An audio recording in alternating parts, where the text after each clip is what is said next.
안녕하세요. 오늘도 하나님께서 주시는 은혜와 기쁨이 넘치는 하루가 되시기를 바랍니다. 다 함께 찬송가 408장을 찬양하겠습니다.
하나님께서 오늘 우리에게 주시는 말씀은 에베소서 6장 15절의 말씀입니다. 평안의 복음이 준비한 것으로 신을 신고. 여러분은 불편한 신발을 신어보신 적이 있으신가요? 저는 얼마 전에 신발을 새로 샀습니다. 디자인이 참 예뻐 보여서 샀는데 얼마 동안은 잘 신었습니다. 그런데 새로 산 신발을 신은 지 3일쯤 되어서 문제가 생기기 시작했습니다.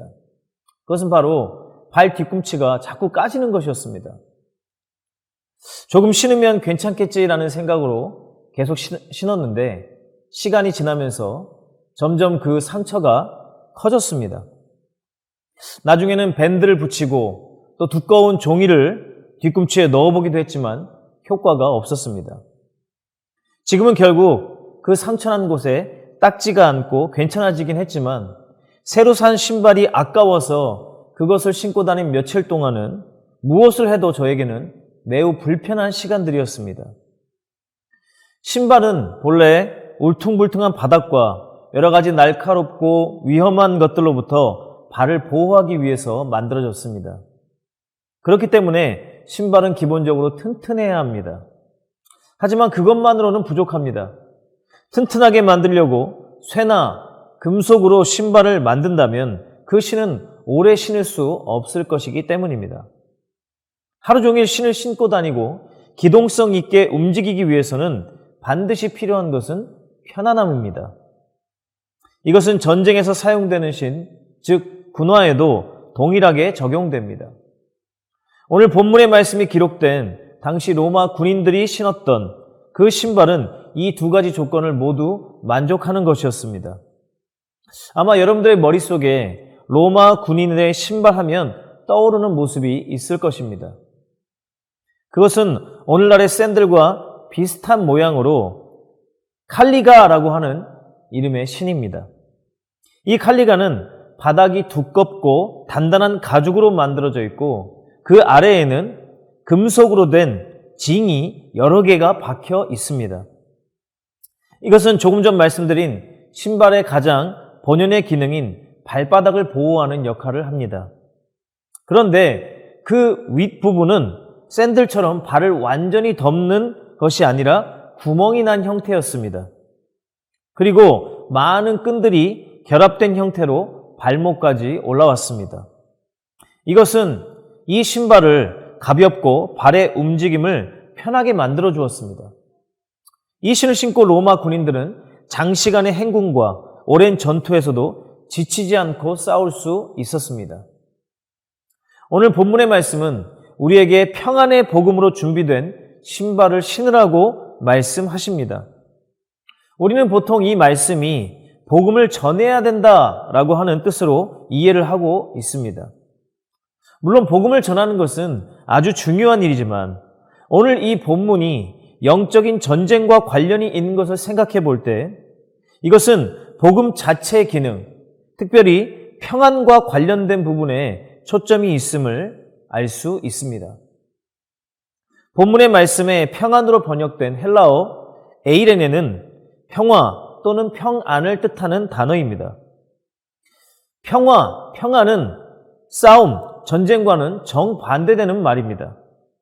영적인 싸움을 싸우는데 평안을 신발로 신으라라고 말씀하시는 것입니다.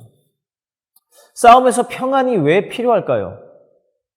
싸움에서 마음과 감정을 다스리는 것은 몸을 다스리는 것만큼 중요한 것입니다.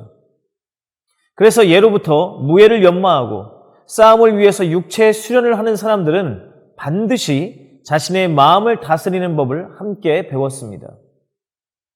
아무리 치열한 전투라도 평정심을 유지하면 자신이 가진 모든 능력을 발휘할 수 있게 되지만 조급하고 두려워하고 긴장하고 더 나아가서 마음이 무너져 내리면 당황하게 되고 제대로 싸워보지도 못하고 지게 되는 것입니다.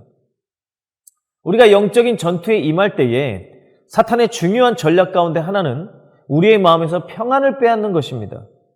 자기 분노와 혈기 그리고 조급함을 갖게 만들어서 스스로 무너지게 만듭니다.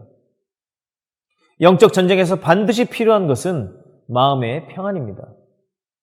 그런데 이 평안은 어디서 어떻게 얻을 수 있습니까? 오늘 말씀은 그 답을 복음이라고 하고 있습니다. 바로 이 평안은 마인드 컨트롤로 얻어지는 것이 아닙니다. 참선이나 수양을 통해 마음을 평안하게 하는 그런 세상적이고 인간적인 방법에서 오는 것이 아닙니다. 그 평안은 너무 쉽게 깨져버리고 결코 나를 지탱해 줄 수 없습니다. 이 평안은 오직 예수 그리스도께서 오심으로 이루신 평안입니다. 바로 하나님과의 관계에서 오는 근본적인 평안, 영적인 평안인 것입니다. 오늘 본문과 같은 성경인 에베소서 2장 17절 말씀에 또 오셔서 먼 데 있는 너희에게 평안을 전하시고 가까운 데 있는 자들에게 평안을 전하셨으니 라고 말씀하셨습니다.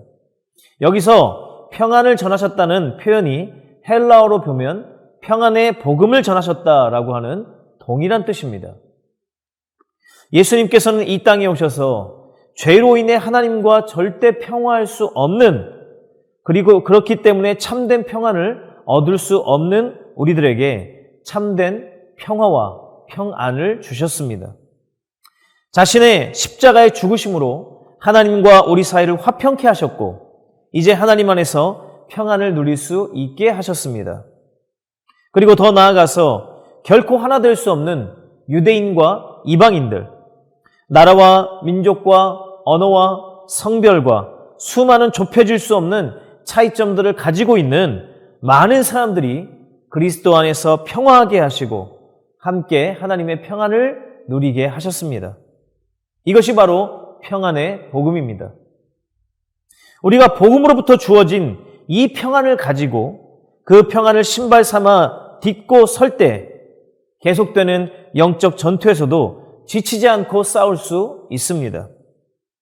다른 장비들이 아무리 잘 갖추어졌어도 신발을 제대로 신지 않아서 신발이 벗겨지거나 느슨해져서 그 신발을 끌고 다니다가는 넘어지게 될 것입니다. 마찬가지로 아무리 다른 영적인 능력들을 가지고 있을지라도 날마다 하나님과의 관계에서 평안을 누리지 못한다면 하나님께 나아가는 것이 껄끄럽고 부담스러워지게 된다면 우리의 싸움은 언제 넘어질지 모르는 매우 위태로운 싸움이 될 것입니다. 로마서 5장 3절에 보면 우리가 매우 잘 아는 말씀이 나옵니다. 환난 중에도 기뻐할 수 있는 것은 환난은 인내를, 인내는 연단을, 연단은 소망을 이루기 때문이라고 말씀하십니다. 이 환난이라는 것이 다른 관점에서 보면 영적인 싸움이라고도 할 수 있을 것입니다. 영적인 싸움을 잘 이겨낼 때 하나님께서 우리에게 주시는 은혜가 있는데 그 전에 이 모든 과정에 기초가 되는 것이 있습니다. 로마서 5장 1절과 2절이 그것을 말씀해 주고 있는데 그러므로 우리가 믿음으로 의롭다 하심을 받았으니 우리 주 예수 그리스도로 말미암아 하나님과 화평을 누리자. 또한 그로 말미암아 우리가 믿음으로 서 있는 이 은혜에 들어감을 얻었으며 하나님의 영광을 바라고 즐거워하느니라. 바로 이 모든 과정의 기초가 되는 것은 믿음으로 의롭다 하심을 얻는 것이고 하나님과의 화평을 누리는 것입니다. 아마 그것을 잘 아시는 분들도 있을 텐데 이 순서는 바로 하나님의 전신갑주의 순서와도 같습니다. 지난 시간 우리는 의의 흉배, 즉 예수 그리스도의 의를 입어야 함을 살펴보았습니다.